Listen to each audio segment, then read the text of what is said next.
देखिए, सिल्वर और गोल्ड के रेट्स जो हैं वो कंटिन्यूअसली बढ़ते जा रहे हैं। लोगों को लग रहा है सिल्वर गोल्ड महंगा हो गया है, पर जब जब ये लगता है तो अगले दिन सिल्वर या तो 5% 6% बढ़ जाता है, गोल्ड भी 3-4% बढ़ जाता है। और ये काफी दिनों से चल रहा है, पर इसके पीछे काफी सारे रीजंस हैं जिसको आज हम डिकोड करने की कोशिश करेंगे। और उसमें one of the biggest reasons है यूएस में कुछ ऐसा चल रहा है जो एक मेजर शिफ्ट लाने वाला है, एक मेजर रीसेट लाने वाला है जिस तरीके से वो इकोनॉमी चलती है।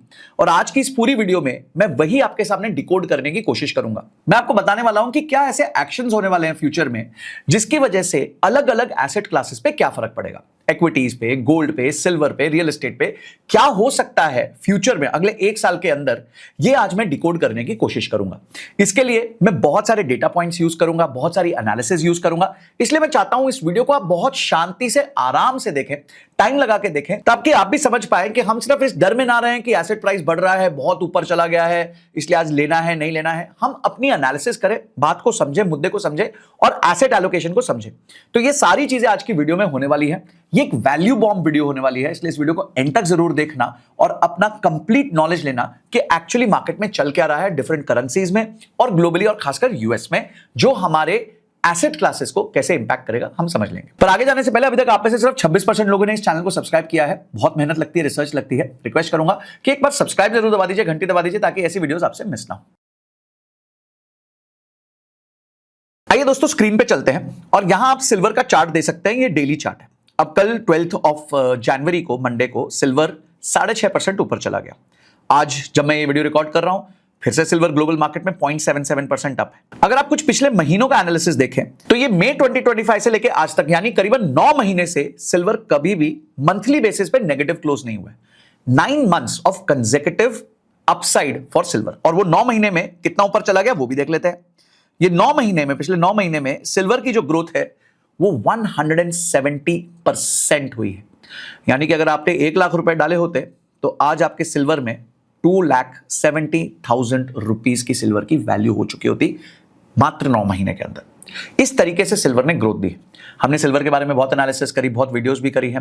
पीछे भी मैंने एक सिल्वर गोल्ड कॉपर पे वीडियो करी है, आप वो जरूर देखिएगा। और इसमें जो सबसे बड़ा रीजन है वो यही है कि इंडस्ट्रियल डिमांड बहुत ज्यादा है। पर एक स्टेटमेंट आजकल मेरी बहुत वायरल हो गई, वो है कि any bad news is good news for gold. कोई भी खराब खबर गोल्ड के लिए अच्छी खबर मानी जाती है। और अगर हम गोल्ड को देखें तो गोल्ड भी जो है पिछले कुछ दिनों से ऊपर जा रहा है। बारिंग ये 7 जनवरी जब 1.86% का ड्रॉप आया है, गोल्ड का प्राइस कल भी 2% ऊपर था और आज कंपैरेटिवली थोड़ा सा फ्लैट चल रहा है। अगर हम मंथली बेसिस पे देखें इसको पिछले 1 साल में, तो अगेन बारिंग दिस जुलाई महीना, ये ऑलमोस्ट जनवरी से लेकर जनवरी, यानी ऑलमोस्ट 13-14 महीने से ये एक बुल रन में है। कंटिन्यूअसली ऑलमोस्ट एवरी मंथ इसने प्रॉफिटेबल रिटर्न दिया है, बारिंग सिर्फ 1 मंथ, और उसमें भी 0.4% नीचे बंद हुआ। ऐसा नहीं कि 4-5% का जो है ड्रॉप आया है। और अगर हम वहां से इसके रिटर्न्स देखें, जनवरी 2025 से इसके रिटर्न्स देखें, तो हम देख सकते हैं कि गोल्ड ने 76% का रिटर्न दिया है। तो सिल्वर ने मई 2025 से लेकर अभी तक 170% का रिटर्न दिया है और गोल्ड ने 76% का रिटर्न दिया है। और इन चीजों को क्या ड्राइव कर रहा है ये भी मैं आपको बताने वाला हूं। ये लाइफ में आपके लिए फाइनेंशियल इंडिपेंडेंस अचीव करना, एसेट एलोकेशन करना, इन सब के लिए बहुत इंपॉर्टेंट है ये सारी चीजों को समझना।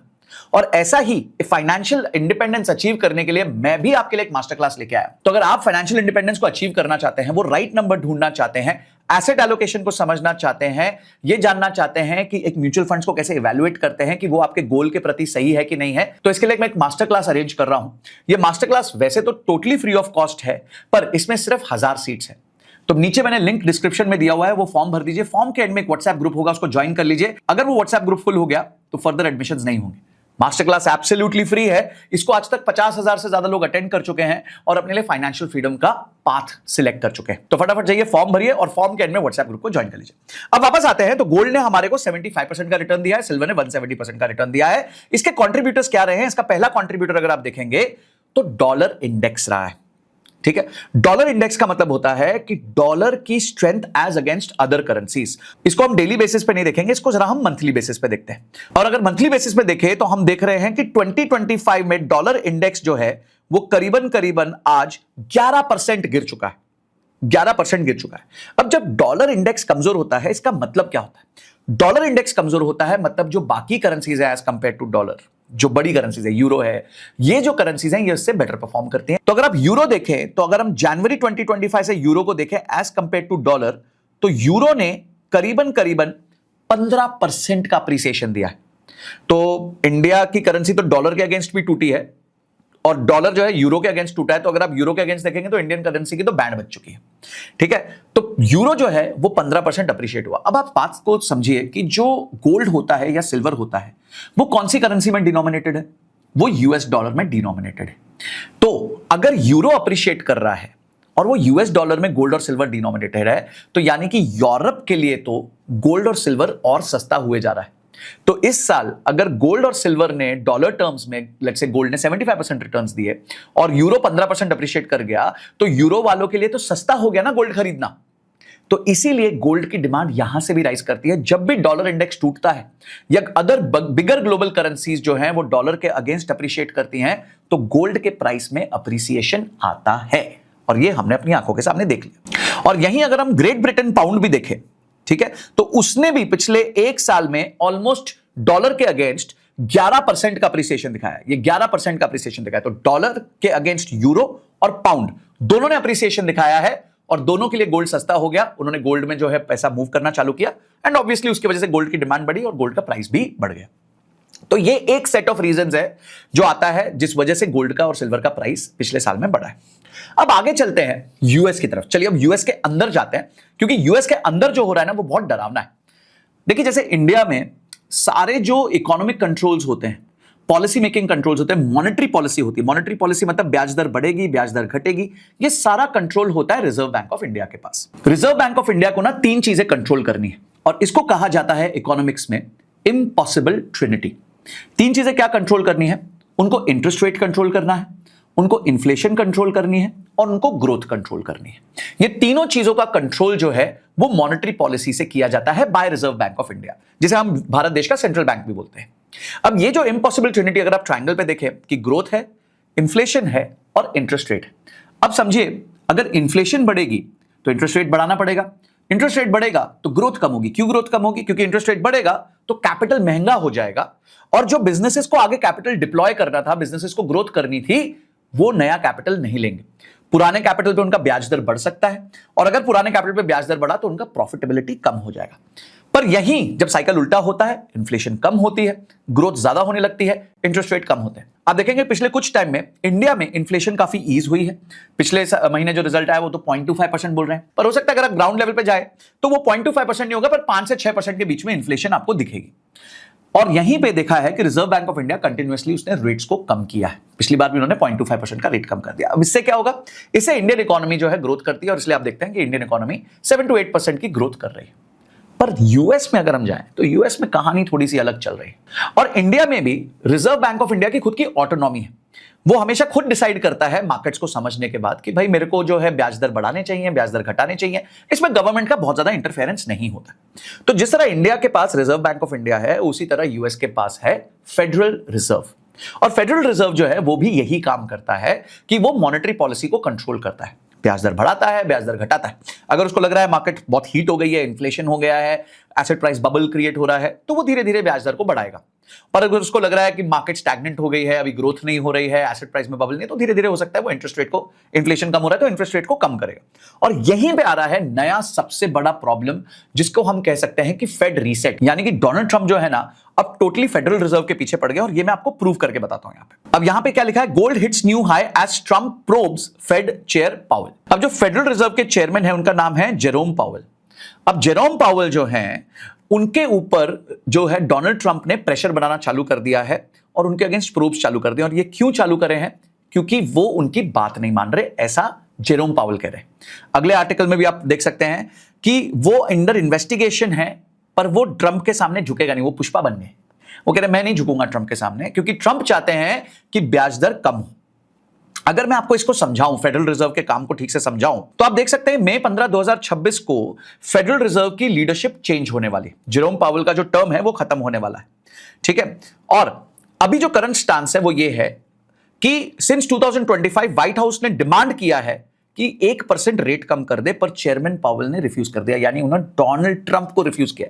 और आपको पता है डोनाल्ड ट्रंप को ना सुनने की आदत नहीं है, क्योंकि फेडरल रिजर्व की खुद की इंडिपेंडेंस है। तो यहां आप देख सकते हैं कि फेडरल रिजर्व जो है वो इंडिपेंडेंटली एक्ट करता है, यूएस गवर्नमेंट के कहने पे एक्ट नहीं करता। पर फ्यूचर में जो दिख रहा है, प्रेसिडेंट ट्रंप क्या कह रहे हैं, anybody that disagrees with me will never be a Fed chairman, यानी कि वो अपना पपेट चेयरमैन वहां पे बैठाएंगे, जो वो चाहेंगे उसको करना पड़ेगा।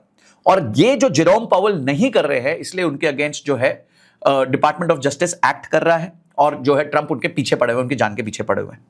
और इसका रीजन क्या है? वो अपना टोटल इंडिपेंडेंस को खत्म करना चाहते हैं और एडमिनिस्ट्रेशन कंट्रोल अपने पास लेना चाहते हैं। आप प्रेसिडेंट ट्रंप को जानते हैं, और उन्होंने क्या बड़ा स्टेटमेंट दिया, we should have the lowest interest rate of any country, यानी कि दुनिया में सबसे कम ब्याज दर हमारे पास होना चाहिए।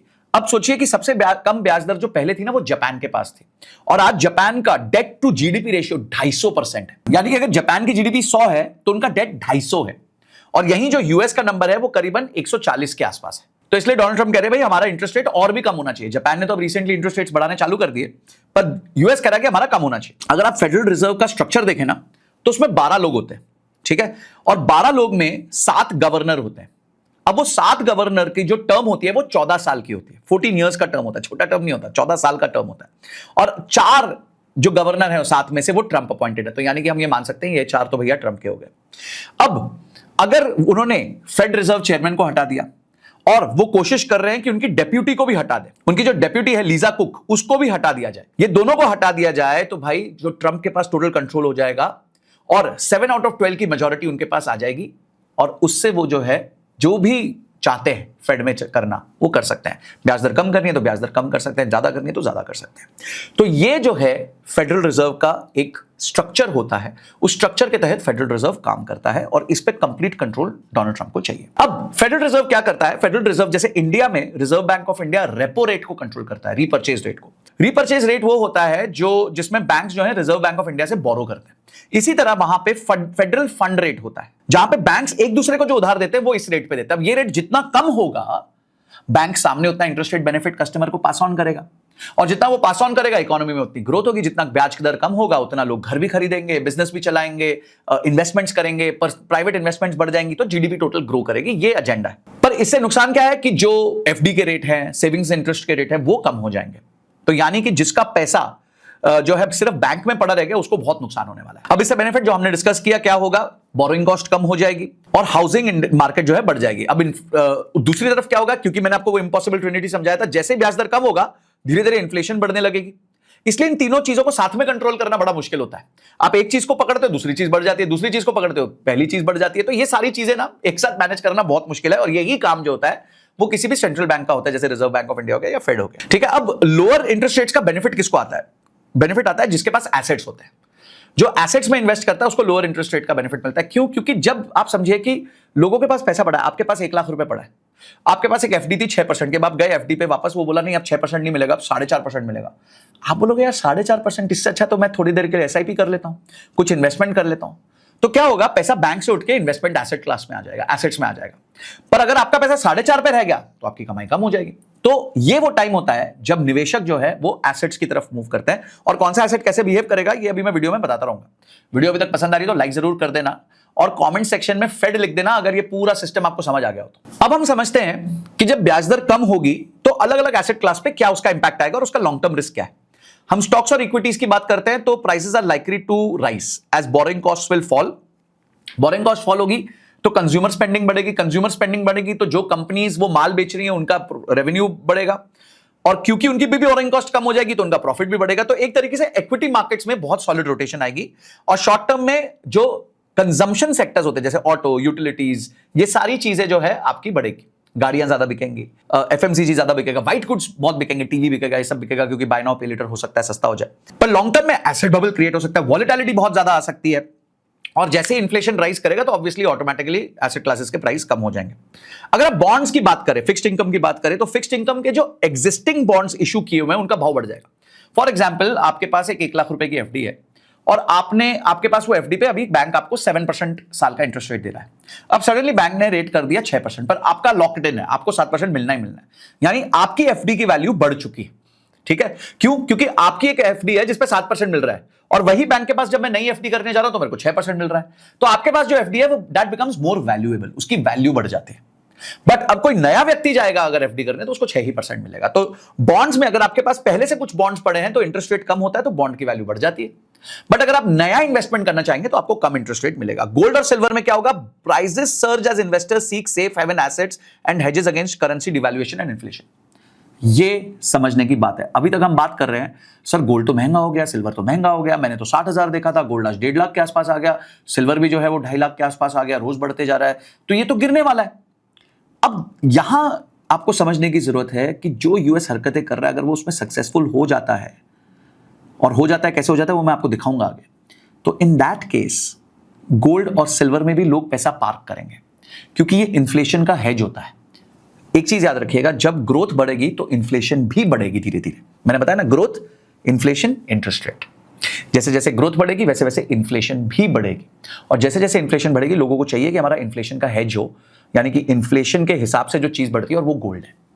तो यानी कि अभी भी गोल्ड में स्कोप है आगे जाने का, क्योंकि ये संकेत है, ठीक है, दीज संकेत, ये कोई गारंटी नहीं कर सकता है, पर ये संकेत है और आपको खुद की भी रिसर्च करनी चाहिए। उसके अलावा अगर हम देखें तो रियल एस्टेट के प्राइसेस बढ़ सकते हैं। क्यों? क्योंकि जब लोन सस्ता हो जाएगा तो लोग लोन लेके घर लेंगे, तो रियल एस्टेट के प्राइसेस बढ़ने के चांसेस हैं उस इकोनॉमी में जहां पे इंटरेस्ट रेट कम हो रहा है। जैसे भारत में पिछले कुछ सालों में इंटरेस्ट रेट जब कम हुए और अभी भी हो रहे हैं, तो रियल एस्टेट में जो है आप देखेंगे बहुत जबरदस्त ग्रोथ आई है, प्राइसेस बढ़ चुके हैं, लोग ज्यादा घर खरीद रहे हैं, अफोर्डेबिलिटी एक इशू होने लग गया है अब इंडिया में। और मैं आपको मजेदार एक चीज दिखाऊंगा कि इंडिया वर्सेस यूएस में कैसे अफोर्डेबिलिटी का फर्क है, अभी वीडियो में आगे बताता हूं, ठीक है। और क्रिप्टो करेंसी में भी ज्यादा जो लोग हैं वो आ सकते हैं और अपना निवेश कर सकते हैं। तो क्रिप्टो करेंसी भी एक ऐसी चीज बन जाती है जहां पे लोग आके अपना निवेश कर सकते हैं। क्यों? क्योंकि क्रिप्टो करेंसी जो है और खासकर बिटकॉइन जो है वो लिमिटेड वैल्यू है, और लिमिटेड वैल्यू चीजों की वैल्यू धीरे धीरे बढ़ती रहती है। अगर आज तक आपने क्रिप्टो करेंसी नहीं खरीदी है तो भाई खरीदना चालू कर लो, अपने पोर्टफोलियो में 1%, 2%, 3% बिटकॉइन खरीदो, या इस तरीके से अपना पोर्टफोलियो बनाया। नहीं बनाया है और अभी तक पता भी नहीं कैसे करना है तो CoinDCX की ऐप डाउनलोड कर लो, बड़ी सिंपल ऐप है, सिंपल टू यूज ऐप है। आप उसमें 200 रुपए पर वीक से SIP भी चालू कर सकते हो भाई, लिंक मैंने डिस्क्रिप्शन में दे दिया है, फटाफट जाओ डाउनलोड करो। और वहीं एक टेलीग्राम ग्रुप है कम्युनिटी का जहां पे वो सिखाते हैं कि इन्वेस्टमेंट कैसे करते हैं, उसको भी ज्वाइन कर लो ताकि आप अपनी क्रिप्टो करेंसी की SIP की जर्नी, इन्वेस्टमेंट्स की जर्नी चालू कर सकते हो। फोमो में मत रहो, अरे ये हो जाएगा वो हो जाएगा, अपनी एसेट एलोकेशन का छोटा सा पार्ट जो है क्रिप्टो में डाल सकते हो और 200 रुपए पर वीक से अपनी SIP भी चालू कर सकते हो। तो गाइज ये पूरा विश्लेषण है कि एसेट क्लासेस पे क्या क्या फर्क पड़ेगा। अब आगे समझते हैं। अब ना इंपैक्ट आ चुका है ये सारी चीजों का, धीरे धीरे चीजें बदल रही है। पहली चीज क्या बदल रही है कि क्वांटिटेटिव ईजिंग चालू हो गई है। पहले क्या था, 2022 में ना मनी सप्लाई को टाइट पकड़ लिया गया था, ऐसा एकदम टाइट पकड़ लिया गया था, क्योंकि 2020 में कोविड के बाद ना बहुत पैसा मार्केट में छोड़ दिया गया था यूएस में, ठीक है, बहुत जो है वो वहां पे क्वांटिटेटिव ईजिंग टर्म यूज होता है। तो 2022 में क्वांटिटेटिव टाइटनिंग हुई। अब वापस 2025 के एंड में आते आते फेडरल रिजर्व कह रहा है कि हम क्वांटिटेटिव ईजिंग करेंगे, तो यहां पे $40 बिलियन का ट्रेजरी परचेज हुआ, यानी कि $40 बिलियन मार्केट में इंफ्यूज कर दिया गया है, ठीक है, जो एक बहुत बड़ा नंबर है। और अभी ये माना जा रहा है कि यूएस ये सेम नंबर जो है वो हर महीने मार्केट में डालेगा, $40 बिलियन। और ये जब पैसा मार्केट में आता है ना तो ये क्या चेस करता है, इक्विटीज को चेस करता है, रिस्की एसेट्स को चेस करता है, इसलिए इक्विटीज, क्रिप्टो करेंसी, इन सबको ये चेस करेगा। अब एक और चीज है जहां ब्याज दर कम करने की बात आ रही है, वो ये देख सकते हैं कि Trump directs Fannie Mae and Freddie Mac to buy $200 billion in mortgage bonds to attempt to push mortgage rates lower. इसका मतलब क्या है, ये जो दो कंपनी है ना, फेनी मे और फ्रेडी मैक, ये गवर्नमेंट ओन्ड कंपनी एक तरीके से, और ये होम लोन्स देती हैं। अब उन्होंने कहा है कि आप जो है $200 बिलियन के मॉर्गेज बॉन्ड्स बाय कर लो, उससे होगा क्या, उससे ब्याज दर कम होगी। आइए चेक करते हैं क्या बेजर है। उसका जो ऑब्जेक्टिव है वो है कि मॉर्गेज रेट्स को नीचे लेके जाना है, ठीक है, और making home ownership more affordable, यानी कि घर खरीदना अफोर्डेबल बन जाना चाहिए, ये कोशिश की जा रही है। और by increasing the demand for mortgage backed securities, the administration aims to put downward pressure on mortgage rates। वापस वही बात हो गई। और 25 से 50 बेसिस पॉइंट, यानी 0.25% से 0.5% तक वो ब्याज दर कम करना चाहते हैं। और इस अनाउंसमेंट के बाद क्या हुआ, 30-year fixed mortgage rates dropped below 6% for the first time in the last 3 years। यानी पिछले 3 साल में ब्याज दर बढ़ी जा रही थी, पर यह अनाउंसमेंट के बाद ब्याज दर कम हो गई है। अब ब्याज दर कम हो रही है, 6% से नीचे जा रही है, तो लोग को इंसेंटिव होगा कि वो घर खरीदें। हम यहां पे देख सकते हैं एक रेशियो होता है जिसे हम अफोर्डेबिलिटी रेशियो कहते हैं, हमें प्राइस टू इनकम, यानी कि अपार्टमेंट का प्राइस, घर का प्राइस और एवरेज इनकम कितनी है। 2015 में ये नंबर 5.4 था, फिर 2019 आते आते ये नंबर गिर गया, ठीक है, 2020 आते आते ये नंबर और गिर गया। ये नंबर जितना कम रहेगा उतना अच्छा है, ठीक है, क्योंकि प्राइस कम रहे, इनकम ज्यादा रहे तो बंदा घर आराम से खरीद सकता है। पर जब ये अपने लोएस्ट पॉइंट पे आ गया था कोविड के आसपास, तो फटाफट क्वांटिटेटिव ईजिंग हुई, इंटरेस्ट रेट्स कम हुए, मार्केट में पैसा छपा, तो आप देख सकते हैं अचानक से 2 साल के अंदर ये रेशियो फिर से बढ़ गया, यानी कि घर खरीदना अनअफोर्डेबल हो गया यूएस में। अब ये रेशियो थोड़ा वापस जो है नॉर्मलाइज हो रहा है, धीरे धीरे नॉर्मलाइज हो रहा है, और इसको जो है वो चाहते हैं कि वो इसी रेंज के आसपास रहे, और इसी को पंप करने के लिए या इसी को मैनेज करने के लिए वो चाहते हैं लोग और घर खरीदे, तो वो इंटरेस्ट रेट्स को सॉफ्ट कर रहे हैं। अब मजेदार बात देखिए, मैंने आपको बताया था मैं इंडिया वर्सेस यूएस कंपेयर करके बताऊंगा। अभी मैंने आपको बताया कि price to income ratio US में 5 के आसपास है, यानी कि अगर आपकी 1 लाख रुपए की इनकम है तो घर 5 लाख रुपए का, ठीक है, साल की 1 लाख की है तो 5 लाख रुपए का घर है। अब यही नंबर देखिए इंडिया में कितना है, ये इंडिया में मुंबई में ये नंबर 14.3 है, यानी कि अगर आप यूएस रह के कमाओ और यूएस में घर खरीदो, उससे 3 गुना ज्यादा महंगा है कि आप बॉम्बे में रह के कमाओ और बॉम्बे में रह के घर खरीदो। और इसीलिए हम यंग एज में लोगों को कहते हैं कि भाई फोकस करो कि घर मत खरीदो, नहीं तो बहुत भारी पड़ जाता है आपको अगर आपकी इनकम अच्छी नहीं है। और दिल्ली में ये नंबर जो है वो 10.1 है। कुछ ही सिटीज है जहां पे ये नंबर 5 के आसपास है, जैसे अहमदाबाद, चेन्नई, कोलकाता, यहां पे ये थोड़ा सा अफोर्डेबल है और 5 के आसपास का रेशियो है। पर सोचिए मुंबई में 14, यानी कि आपकी इनकम का 14 साल की इनकम जो है उसका एक घर आता है, एवरेज में बात कर रहा हूं, 14 टाइम्स ये नंबर। तो भाई यूएस की इकोनॉमी अलग है, इंडिया की इकोनॉमी अलग है, और इसीलिए इंडिया में घर खरीदना काफी अनअफोर्डेबल है, क्योंकि मेजर सिटीज में प्राइस टू इनकम रेशियो का जो अफोर्डेबिलिटी है वो खत्म हो चुकी है, खराब हो चुकी है। अब इसके अलावा एक चीज जो और डोनाल्ड ट्रंप करना चाहते हैं वो ये करना चाहते हैं कि वो अपना बजट स्पेंड बढ़ाना चाहते हैं डिफेंस पे। हमने सबने देखा उन्होंने वेनेजुएला में जाके अटैक किया, वेनेजुएला में अटैक करने के बाद उन्होंने क्या कहा, उन्होंने अपने आप को acting president of Venezuela declare कर दिया कि मैं ही हूं भाई जो वेनेजुएला चला रहा हूं, ठीक है। और यहां पे आप देख सकते हैं उन्होंने अपने ट्रूथ सोशल पे डाला, जैसे विकिपीडिया का मॉर्फ्ड पेज बना दिया डोनाल्ड ट्रंप, और यहां लिख दिया एक्टिंग प्रेसिडेंट ऑफ वेनेजुएला। तो वो तो आपको पता है भाई पूरे ड्रामेबाज है, मजेदार एकदम, ठीक है। तो वो चाहते हैं कि यूएस का डिफेंस का बजट 1.5 ट्रिलियन हो जाए। तो क्वेश्चन ये है कि ये पहले कितना था? पहले ये $1 ट्रिलियन था साल का, और यहां उन्होंने बोला है कि भाई मुझे ड्रीम मिलिट्री क्रिएट करनी है और अपना बजट जो है वो 1 ट्रिलियन से 1.5 ट्रिलियन यानी $500 बिलियन बढ़ाना है एक साल में। और क्यों? क्योंकि हमें सेफ रहना है, सिक्योर रहना है, रिगार्डलेस ऑफ द फो, यानी जो एनिमी होगा उसके रिगार्डलेस हमारे को अपना जो है अपना सिक्योरिटी रखना, और इसलिए वो 1.5 ट्रिलियन इधर करना चाहते हैं। हम सब जानते हैं कि यूएस के ऊपर बहुत लोन है, $38 ट्रिलियन का लोन है, उनके इंटरेस्ट पेमेंट्स ही बहुत ज्यादा हैं, और उसके बीच में वो डेफिसिट भी रन कर रहे हैं। डेफिसिट रन कर रहे हैं मतलब उनकी जो आमदनी है वो कम है, उनके खर्चे जो है वो ज्यादा है, और उस बीच में जो है वो अपने डिफेंस बजट को और एनहांस करना चाहते हैं। तो जो लोड आएगा वो कहाँ आएगा? ऑब्वियसली वो आएगा या तो इनकम टैक्स के रेट बढ़ाएंगे, पर वो बढ़ा रहे नहीं है क्योंकि उनको कंजम्पशन भी बढ़ानी है। तो दूसरा तरीका क्या है? दूसरा तरीका यही है क्वांटिटेटिव ईजिंग, यानी कि जो पैसा है वो फेड जो है मार्केट में छोड़ेगा। पर अगर फेड का चेयरमैन ही इनका दुश्मन निकला तो इनके सारे मंसूबे जो है वो कामयाब नहीं होंगे। तो भाई ये समझ रहे हो, पूरा मैथमेटिक्स जो है वो बड़ा सिंपल है कि डोनाल्ड ट्रंप जो है इकोनॉमी को और बड़ा करना चाहते हैं, पर फेडरल चेयरमैन डर रहा है कि भाई इकोनॉमी को मैं थोड़ा सा टाइट करके चलता हूं, ठीक है, टाइट करके चलता हूं ताकि ज्यादा परेशानी ना हो, और इसलिए वो चाहते हैं कि मैं फेडरल चेयरमैन को बाहर ही निकाल दूं, उसको मतलब मैं ये मौका ही ना दूं। और इस वजह से आप पूरा ये सर्कस देख रहे हैं, और हो सकता है मई 2026 आते आते वो अपने बंदे को बिठा दें जो वही एक्ट करेगा जैसा वो चाहते हैं। तो गाइज ये पूरा सिनेरियो था। अब हमें क्या करना है इसमें? हमें ऑलवेज बी बाइंग वाले सिचुएशन में रहना है, ABB। अब यहां देख सकते हैं मैं S&P 500 का आपको टिकर दिखा रहा हूं, यूएस के इंडेक्स का। जब भी रिसेशन आया है, क्रैश आया, उसके बाद फिर से मार्केट ऊपर गई, फिर रिसेशन क्रैश आया, फिर से मार्केट ऊपर गई, फिर रिसेशन क्रैश आया, फिर से मार्केट ऊपर गई। पिछले 100 सालों में 16 रिसेशन और 25 क्रैश S&P देख चुका है। पर ओवर लॉन्ग टर्म अगर आप देखें, ये पॉइंट से लेकर ये पॉइंट तक देखें, तो ऑब्वियसली मार्केट ऊपर गई। तो शॉर्ट टर्म वॉलेटिलिटी बहुत ज्यादा होती है, पर लॉन्ग टर्म में जो है स्टॉक मार्केट से एक अच्छा रिटर्न बनाने का इंजन बनता है। इकोनॉमीज एक्सपैंड करती हैं, लोगों की डिमांड्स एक्सपैंड करती हैं, कंपनीज आगे बढ़ती हैं, और बेस्ट तरीका ये होता है कि आप इंडेक्स को प्ले कर ले। तो आपने जैसे अगर यूएस कर रहे हैं तो S&P 500 कर लिया, NASDAQ 100 कर लिया, इंडिया कर रहे हैं तो आपने निफ्टी 50 कर लिया, निफ्टी नेक्स्ट 50 कर लिया, Nifty mid cap small cap अपने रिस्क के हिसाब से कर लिया। पर उसके अलावा अगर आप एसेट एलोकेशन कर लें प्रॉपर्ली, यानी कि कुछ पोर्शन आपने इक्विटीज में डाल दिया, कुछ गोल्ड में डाल दिया, कुछ सिल्वर में डाल दिया, और ये चीज सीख ली, तो ये हो सकता है कि आप अगर मार्केट का एवरेज 10% रिटर्न कमाते हैं तो थोड़ा अपना पोर्टफोलियो को मैनेज करके 13%, 12-13% तक का रिटर्न कमा सकते हैं, जो ओवर 30 इयर्स जो है ऑलमोस्ट आपकी वेल्थ को डबल कर देता है। सेम इन्वेस्टमेंट में आपकी वेल्थ को डबल कर देता है। इसलिए it is good to learn about investing. Investing के बारे में जानना एक अच्छी चीज है, चाहे आप पैसिव भी करते हैं, पर एटलीस्ट इस चीज को सीखना बहुत इंपॉर्टेंट है। तो गाइस ये काफी डिटेल्ड वीडियो थी, लंबी भी थी, बट इसको बहुत ध्यान से देखना जरूरी है, क्योंकि वर्ल्ड इवेंट्स का एसेट क्लासेस पे इंपैक्ट होता है, इससे कोई दो राह नहीं है। और इसीलिए ये सब सीखना, इसको समझना, इससे आपका नॉलेज भी गेन होता है, आप में कॉन्फिडेंस भी आता है, और आप वॉलेटिलिटी को झेल भी सकते हैं। तो अगर आप एसेट क्लास को समझना चाहते हैं, फायर नंबर निकालना चाहते हैं, और म्यूचुअल फंड्स के बारे में ज्यादा जानना चाहते हैं, तो उसके लिए मैं एक म्यूचुअल फंड मास्टर क्लास कर रहा हूं, जिसका फॉर्म का लिंक डिस्क्रिप्शन में है और उसके एंड में व्हाट्सएप ग्रुप है, उसको ज्वाइन कर लीजिए और वहां मैं आपको मिलकर कंप्लीटली इस चीज को डिकोड करके बताऊंगा। और किस चीज पे वीडियो करूं मुझे कमेंट सेक्शन में बताना। इस वीडियो को एटलीस्ट अपने 10 दोस्तों के साथ शेयर करना ताकि उनको भी बेसिक इकोनॉमिक्स की अंडरस्टैंडिंग हो कि कैसे जो है एसेट क्लासेस मूव करते हैं, ये इम्पॉसिबल ट्रिनिटी क्या होती है, ये सारी चीजों के बारे में उनको भी नॉलेज मिले। और किन मुद्दों पर वीडियो बनाऊं ये भी मुझे जरूर बताना। This is Sanjay Kathuria signing off till the next video. जय हिंद, जय भारत।